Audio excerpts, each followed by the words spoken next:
서재에서 전하는 말씀에 여러분 잘 오셨습니다. 오늘은 그 45번째 시간이 되겠습니다. 예수님께서 일러주신 하늘나라의 개념 속에서 또 하나의 중요한 것이 있다면 하늘나라는 무조건 미래의 것이 아니라는 것입니다. 다시 말하면 하늘나라는 죽어야, 그리고 죽어서야 가는 곳만은 아니라는 것입니다. 동서고금을 막론하고 하늘은 신비의 대상이 되어 왔습니다. 그리고 하늘은 막연하게 하나님이 계시는 곳, 그리고 예수께서 하나님과 함께 계시는 곳이라고 생각되어 왔습니다. 어쩌면 마가복음 마지막에 기록된 것과 같이 예수께서 그들에게 말씀하신 뒤에 하늘로 들러 올라가셔서 하나님의 오른쪽에 앉으셨다는 기록 때문인 것 같습니다. 그래서 때로는 하늘과 하나님을 동의어처럼 사용하기도 합니다. 성경학자들에 의하면 예수님 당시에는 천당과 지옥에 대한 확실한 개념이 정립되어 있지 않았었다고 합니다. 그래서 막연하게 모든 사람은 죽으면 지하의 세계로 가게 되는데 그곳에는 아브라함의 품이라고 불리우는 곳과 그와 반대되는 게헨나라고 하는 곳이 있는 정도로 생각이 되었었다고 합니다. 그런데 사실 게헨나는 예루살렘 성 밖에 있는 쓰레기장의 이름이었습니다. 또 요한복음 18장을 보면 빌라도가 예수를 신문하는 중에 예수께서는 내 나라는 이 세상에 속한 것이 아니라고 하시는 대목이 있습니다. 그렇다면 예수께서 말씀하신 그 하늘나라는 어떤 것이냐고 사람들은 묻습니다. 그래서 어떤 이는 그것이 어디에 있든지 누가 그 구성원이든지 간에 하나님의 선한 원리 또는 선하신 하나님의 뜻에 따라서 다스려지고 운영되는 나라일 것이라고 생각합니다. 그런데 예수님 당시에는 공화국 같은 것이 없었으니 왕국이라고 할 수밖에 없었을 것입니다.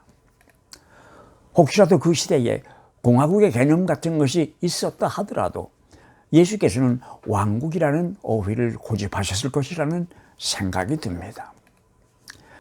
왜냐하면 결국은 제도가 문제되는 것이 아니고 그 제도를 운영하는 사람들의 마음이 중요하기 때문입니다. 그런데 한 번은 제자들이 예수께 와서 하늘나라에서는 누가 제일 크냐고 물었습니다. 여기서 크다고 하는 것은 귀하게 여기는 사람, 존경받는 사람이라는 뜻도 되겠지만 그 계급 사회의 사다리에서 맨 위칸에 올라가 있는 사람이 누구냐고 묻는 것이었습니다. 그때 예수께서는 어린아이를 하나 자기 앞에 세우시고는 어린아이와 같이 되지 않으면 절대로 하늘나라에 들어가지 못할 것이라고 말씀하셨던 것입니다. 예수께서는 이 어린아이를 힘없고 보잘것없는 사람들의 산 모델로 보셨던 것입니다. 어린아이는 힘이 없어 다른 사람들의 보호를 받아야 하고 재산권도 없으며 하나 둘 셀 때에도 그 숫자에 들어가지도 못하던 그런 존재들이었습니다. 그런데 예수께서는 하나님의 나라는 이런 사람들의 것이라고 선언을 하셨던 것입니다. 그러니 하나님의 나라는 어린아이들처럼 가진 것도 없고 힘도 없고 권력도 없을 뿐만 아니라 자기 선전도 할 줄 모르는 사람들의 것이라는 것이 아니겠습니까? 다른 말로 한다면 하나님의 나라는 요새 세상의 눈으로 본다면 바보들의 나라, 바보들이 사는 바보들로 구성된 그런 나라라는 말이 되겠습니다. 여기서 하늘나라가 바보들의 것이라고 하는 이야기는 예수 안에서 바보가 되어야 하늘나라에 들어갈 수 있다는 이야기도 될 것입니다. 전에도 언제인가 말씀드린 적이 있는 것 같지만 모든 인간은 인간이라는 그것 때문에 똑같이 사랑받고 존경받고 존중되어야 한다는 것이 예수께서 말씀하시는 하나님 나라의 핵심이기 때문입니다. 그러기 위해 우리는, 그리고 교회는 누구라도 받아들이고 껴안을 수 있어야 합니다. 가진 자도 못 가진 자도 배운 사람도 조금 덜 배운 사람도 예수께서는 모두 하나님 나라의 백성이 되기를 바라시기 때문입니다. 그러니 하나님의 나라는 사회 구조의 재창조라고 말할 수도 있을 것입니다. 인간의 존엄성을 바탕으로 하는 사회혁명이라는 뜻입니다. 이 예수의 하늘나라를 보려면 내가 변하여서 예수의 눈으로 세상을 볼 수 있어야 합니다. 왜냐하면 예수의 눈은 하나님의 눈을 닮았을 것이기 때문입니다. 마태복음 11장 11절을 보면 여자가 낳은 사람 가운데 세례 요한보다 더 큰 인물은 없었다고 했습니다. 그러나 하늘나라에서는 아무리 작은이라도 요한보다 더 크다고 예수께서는 말씀하십니다. 이게 세례 요한을 깎아내리기 위하여 하는 말씀입니까? 그보다는 세례 요한이 누리던 명성이 아무리 대단했다 하더라도 하늘나라에서는 아무것도 아니라는 것입니다. 한밤중에 예수를 찾아왔던 니고데모에게 거듭나야 한다를 이야기를 하니까 니고데모는 어떻게 어머니 뱃속에 들어갔다가 다시 나올 수 있느냐고 반문을 했다고 하지 않습니까? 결국은 이 이야기도 어린아이처럼 변화되어야 한다는 이야기일 것입니다. 그러나 예수께서 말씀하시는 하나님의 나라는 이 세상의 안목으로 본다면 업사이드 다운, 송득대 곤두박질 쳐버린 세상의 가치관 위에 세워진 왕국이라는 것입니다. 그러니 이 세상에서는 많은 사람들을 종처럼 부리고 사는 것을 성공이라고 하지만 예수의 하늘나라에서는 스스로 종이 되어야 한다고 말씀하십니다. 세상의 가치관이 하나님의 가치관으로 바뀌어진 세상이 바로 하늘나라일 것이기 때문입니다. 그렇다고 예수의 사랑은 가난하고 억압당하는 사람들만을 향한 사랑이었습니까?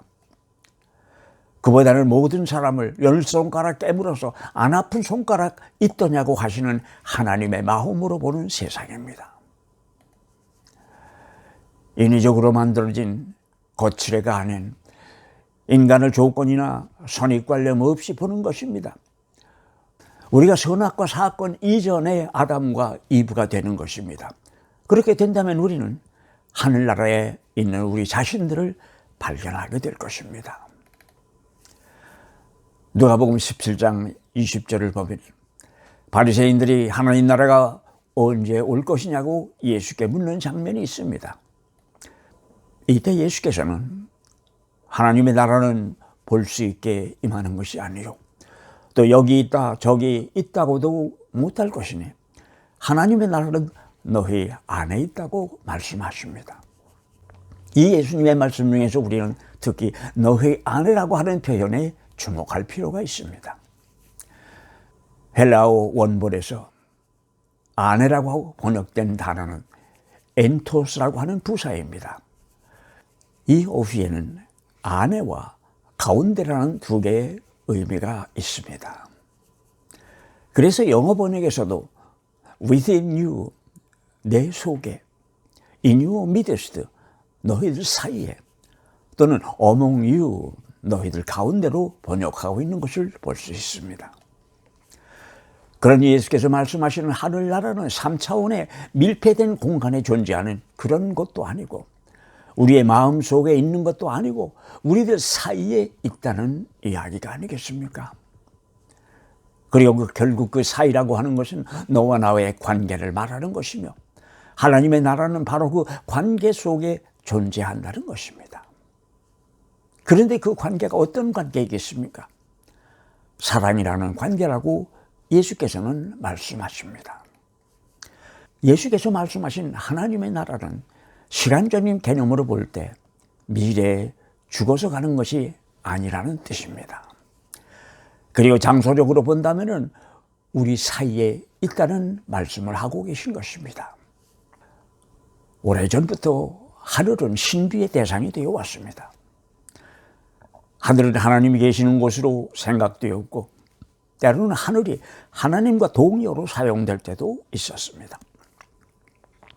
영어 성경에서는 하늘나라의 운영 원리를 설명할 때 REIGN, reign이라는 단어를 자주 사용하는데 이는 통치라고 번역될 수도 있는 어휘입니다. 말하자면 하나님의 생각과 뜻에 따라서 운영되는다는 뜻입니다.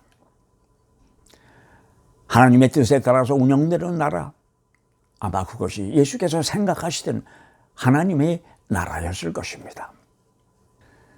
그러니 하늘나라는 관계로 풀어야 할 숙제입니다. 그런데 서양 사람들 중에는 하나님 이야기를 하려면 턱을 지켜 올려 하늘을 가리키는 사람들이 종종 있습니다.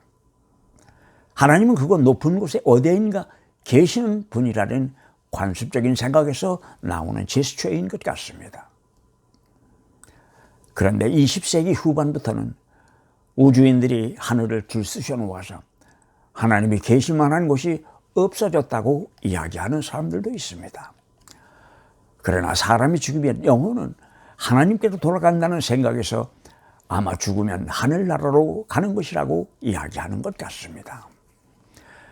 왜냐하면 하나님이 상주하고 계시는 곳이 바로 하늘나라라고 생각해 왔기 때문입니다.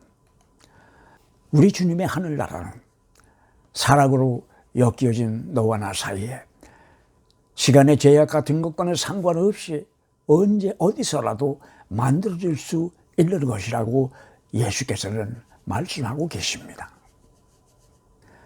다음 주일 저녁 8시에 여러분 다시 뵙기를 소망합니다. 같이 해주셔서 감사합니다.